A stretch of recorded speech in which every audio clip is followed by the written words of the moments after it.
Eto, San Diego.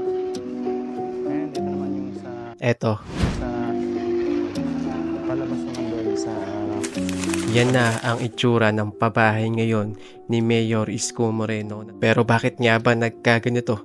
Ang malaking tanong, ano nga bang nangyari sa mga pabahay ni Mayor Isko Moreno? Pero bakit nagkaganito na tila ba parang isang squatter area na lamang? Tara, pag-usapan natin. What's up sa inyong lahat mga kaparing. Bago tayo magsimula, don't forget to like and subscribe sa ating YouTube channel. At ngayon pag-usapan natin kung bakit nga ba nagkaganito na ang mga pabahay ni Mayor Isko Moreno na nung iniwan niya sa lungsod ng Maynila bago siya bumaba sa pwesto ay napakaganda, napakalinis. Pero makalipas ang ilang taon na wala na sa pwesto si Mayor Isko Moreno ay biglang nagbago ang lahat.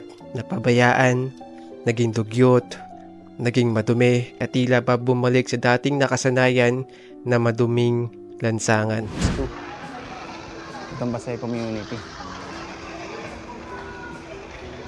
At least dito maayos yung ano nila. Yung mga bahay nila rito. And maraming mga families yung na nakinabang dito. Maganda nabigyan sila ng magandang bahay. Ayan, lakad tayo rito.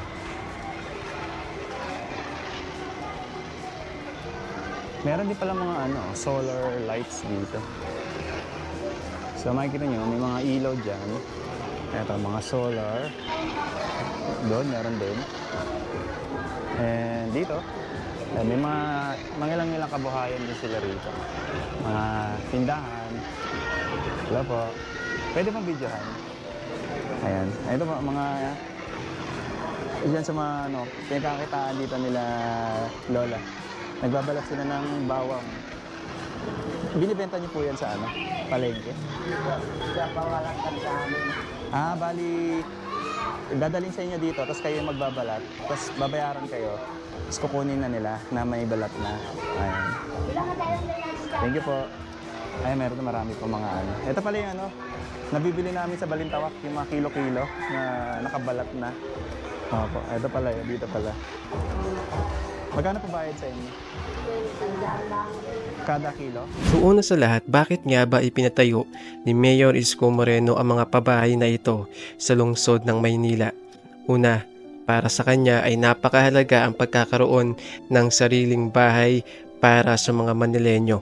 At ito ang kanyang ipinangako na gagawin niya pag siya ang naupo. Bibigyan niya ng bahay ang mga nangangailangan ng tahanan o yung wala mga sariling tahanan at ang mga lingkod bayan. Hindi naman nabigo ang mga tao sa lungsod ng Maynila dahil agad nga itong itinupad ni Mayor Isko Moreno isang taon lamang pakalipas ng kanyang pagkakaluklok bilang mayor ng lungsod ng Maynila. And take note, noong mga panahon na ito ay dumaranas ang buong mundo ng pandemya. Pero sa kabila ng pandemya, hindi ito naging hadlang para matupad ni Mayor Isko Moreno yung kanyang mga pangako na pabahay para sa lungsod ng Maynila. At dito nga nabuo ang condominium, binondominium at isang horizontal subdivision na style sa Baseco.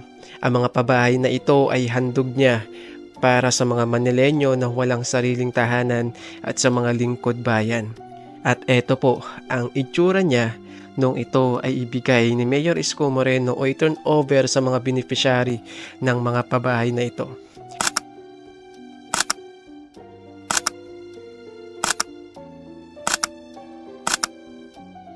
Kung makikita ninyo, napakaganda, napakalinis, at talagang hindi mo iisipin na ito ay libre lamang at bigay at gawa ng gobyerno. O diba, napakaganda kasi nasanay tayo sa ganitong klaseng pabahay, yung mga ganyang pabahay, diba? Nasanay tayo sa ganyang pabahay na napakatipid, gawa sa mga kahoy, kawayan, etc.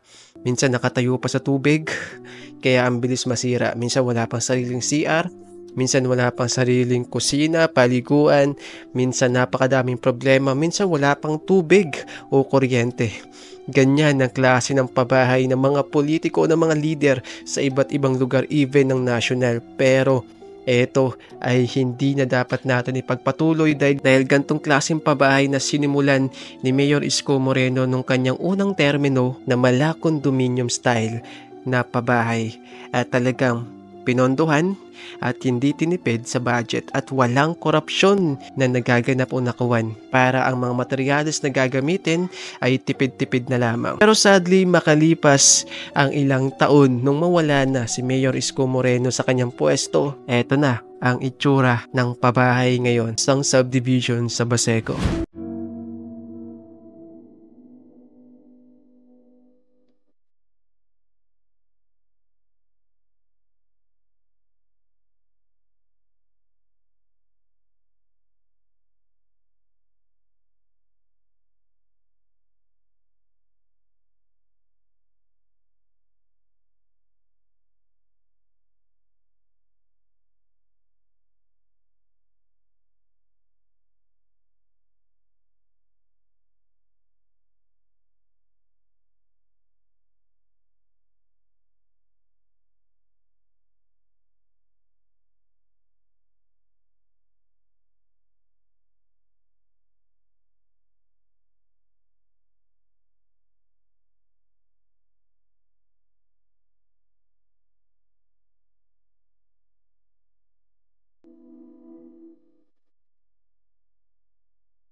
Ang sino mang beneficiary ng pabahay na hahayaang maging dugyot ito at hindi ito pananatiling malinis at pahalagahan ay dapat mawala sa kanya.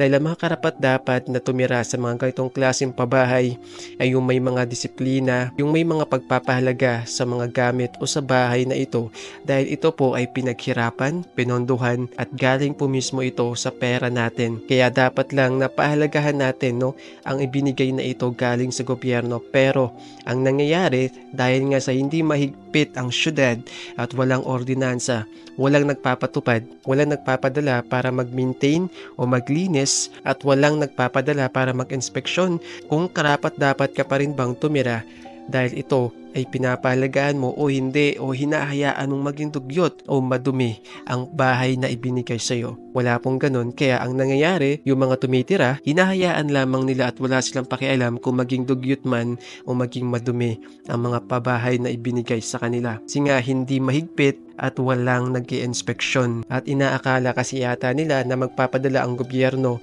o ang syudad na maglilinis ng mga kalat nila sa labas, pero nagkakamali sila. walang ganon siguro. Kaya ito ang naging resulta kung bakit naging dugyot na ang mga pabahay ni Mayor Isko Moreno sa lungsod ng Maynila. Kulang sa disiplina ang mga taong nakatira. Kaya dapat yun sana ang mai-apply natin sa ating mga sarili. Ang pagkakaroon ng disiplina at pagpapahalaga sa mga bagay na binibigay sa atin. Kasi marami pong naghahangad na mga tao para magkaroon ng mga sarili nilang bahay. Dahil muling nakabalik na si Mayor Isko Moreno, sana muling buhayin ni Mayor Isko ang disiplina at kalinisan sa mga pabahay na ito. Yun lamang po. Bye.